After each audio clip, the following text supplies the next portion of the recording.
Greetings, Lake Wildwood, and this is our inaugural General Manager's report on Channel 95, coming from my backyard with all the turkeys and pheasant, but kind of fun. And 97 degrees, may I remind you, so Paul's been so gracious to make sure that we do this outside in the heat.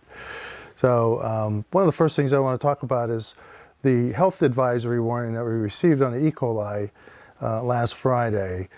Prior to the holiday. I just want everybody to know that this health advisory is the same health advisory that came out a year ago, and it's a standard practice for the health department to just put out a warning to not let your children or elderly or anybody drink lake water.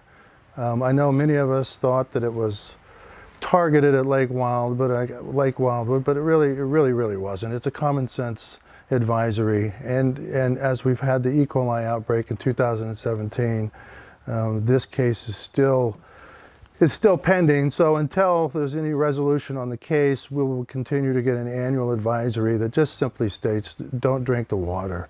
Water activities are perfectly safe. Swimming is perfectly safe.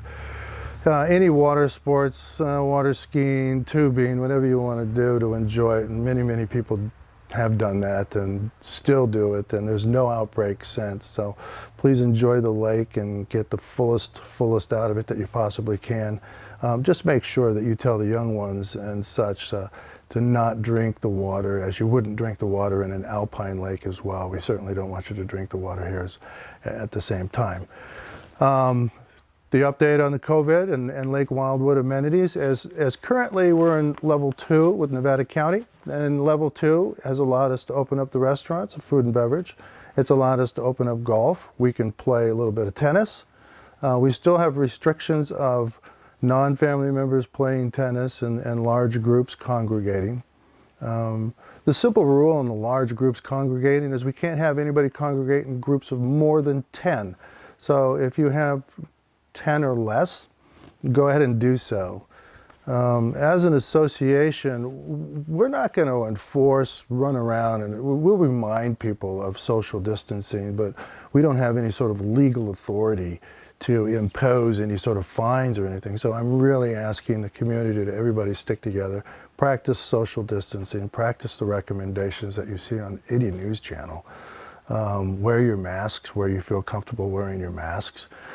Keep your distance and enjoy each other, and just remember that we're all going through this thing at the same time and together. I expect us to be going up to the next level with less restrictions, most likely within the next couple weeks. I'm hoping so. What that might do is you'll see a little bit more action in the bar. We might actually have walk-up in food and beverage. Dustin may increase some of his hours of operation. I'm asking some racket sports to come up with their next level of safety precautions so we can anticipate going to the next level. As you know, there are no large gatherings, as I previously mentioned.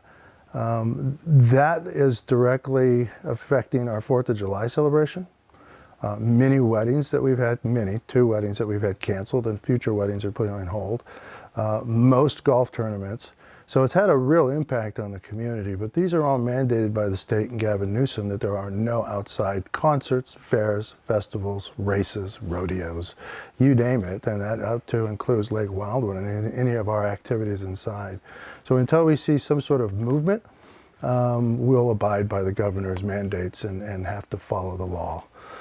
On our general manager's report, I thought I would kind of skim through a little bit. I won't read it. It'll sound kind of dry if I sit there and read all my writing. But we did open up food and beverages last week, and it was very successful. Dustin's running food and beverage with a minimal crew of supervisors and managers. Revenue was strong, and we are looking forward to having a little bit more revenue this week in food and beverage. The to-go pickup went super well.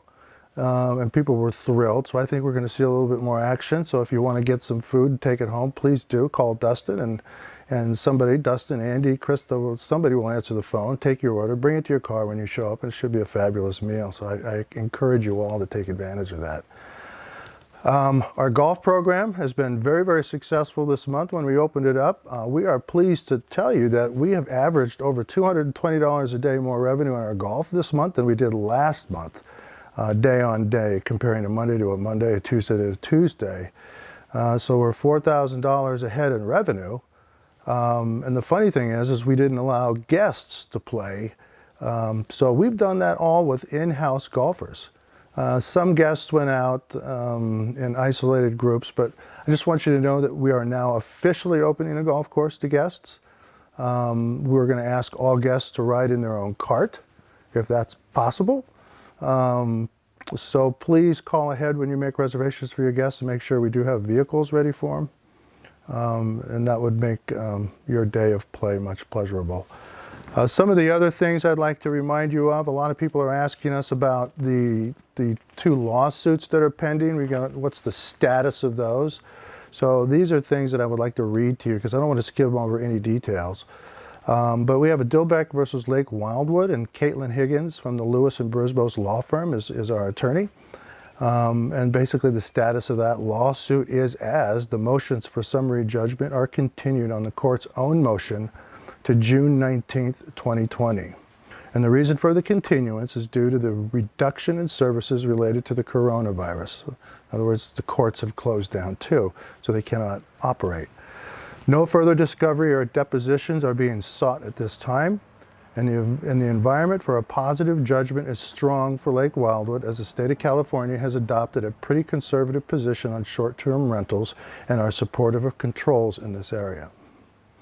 The second big one that we were talking about earlier is the E. coli, Sean Lures of the Lavangie Law Group.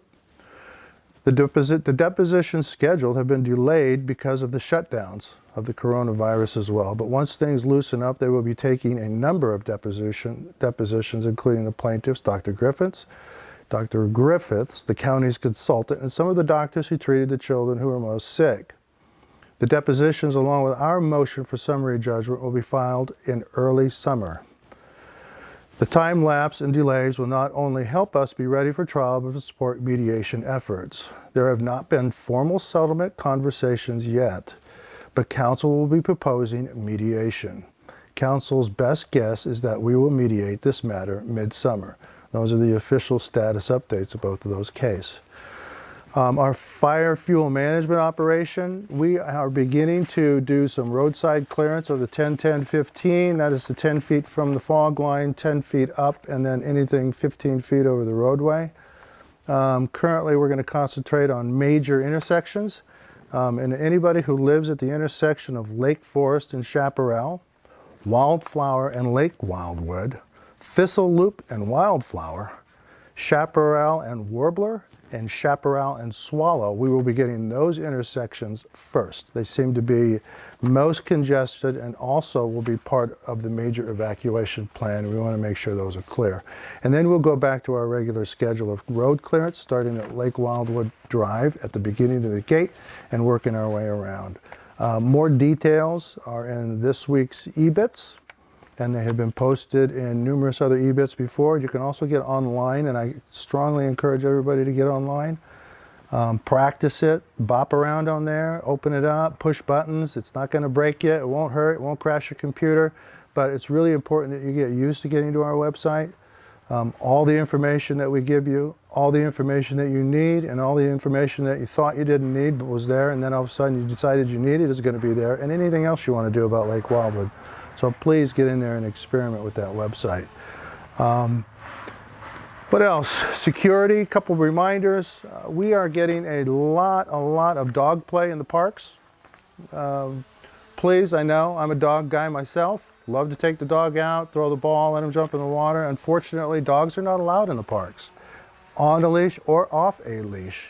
And unfortunately, we're getting a lot because everybody's at home taking their dogs in the park. Yes, there's problems, there's waste problems. It's okay to pick up your dog poop and put it in the bag. I appreciate that, but that bag needs to go home with you. It doesn't get thrown on the grass or in the bushes. So please, poop the poop home. is what I'm asking you to do, because it just is not right that we have to go by and pick up the little bags. And then fishermen, we're getting a lot of fishermen, even though dogs are not allowed in the park. Dogs, if they are in the park, I don't want to have them get sick or injured.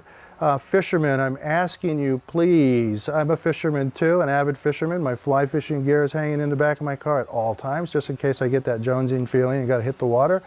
Or I see a caddisfly or two bash up against my car window. I know it's the hatch and I'm going to go hit the water.